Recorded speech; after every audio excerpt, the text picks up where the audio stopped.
Quick video on how to replace a Chromebook screen on a Dell 13-inch 3380 model. These are brand new this year, so you may not be familiar with these. I haven't seen anything on YouTube yet on a tutorial on how to replace these, and I was trying to figure out why I was having such difficulty, so I figured this might be able to help you a little bit. So first step, as you know, if you're familiar with previous Dells, these little black stickers, like that. They stick over the little holes here in the four corners. So there's actually 4 in this model. I'm familiar with the Chromebook 11-inch from Dell. They only have 2 in the tops, but these have 4. So first thing you want to do is get a bezel tool. Like I got these tools from Screen Surgeons, which are an awesome site for getting screens. So basically, that's all you need. So you can bezel out the little stickers from the corners, which I've already done. And then there's just 4 little screw holes, like such. You replace those, undo those. I've already got them all out over here.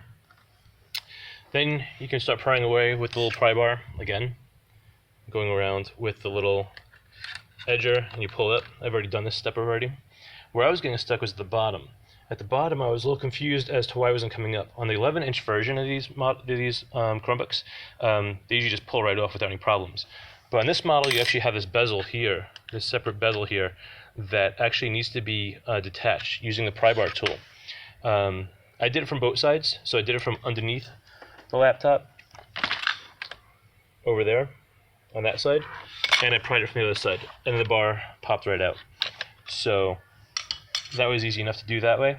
And then I noticed my issue is I feel close, there are 3 little screw holes.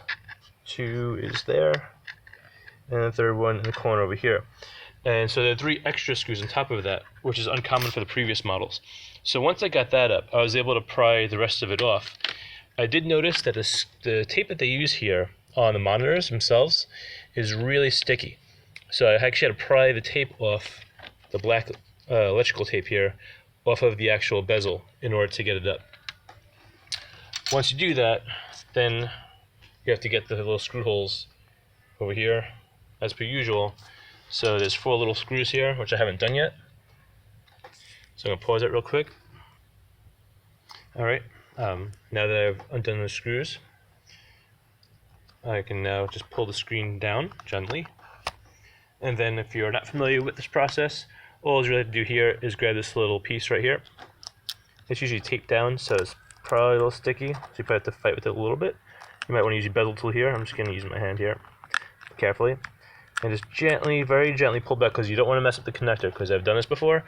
Mess up the connector, that is. So you have to be very gentle with this process. And there's almost like a little bar in there usually, traditionally. And you could use the bezel for this too, which I may just do that because it's fighting with me a little bit. So I'm going to grab the little bezel tool. Okay, so what I did was, right at the base, at the lower end, near where my thumb is there, there's a little bar. You could barely even see it. So as you see it now, I'm moving it. Right there. So I'm going to use that bar, because you don't want to pull from the tape because you actually mess up the connector that way. It's usually a bad idea. Doesn't end well for you. So now I have this connected, and I've got the screen all done, and you just basically follow this process backwards and you get a new screen replaced. I'm actually sending this information over to the guys at Screen Surgeons, because they need to know what kind of model, because this is a brand new laptop model. They're not sure exactly which screen it is that's attached, so this way they can find the right part, and I can order some screens because this one's currently broken. Alright, I hope that helps you guys out a little bit. Have a good one.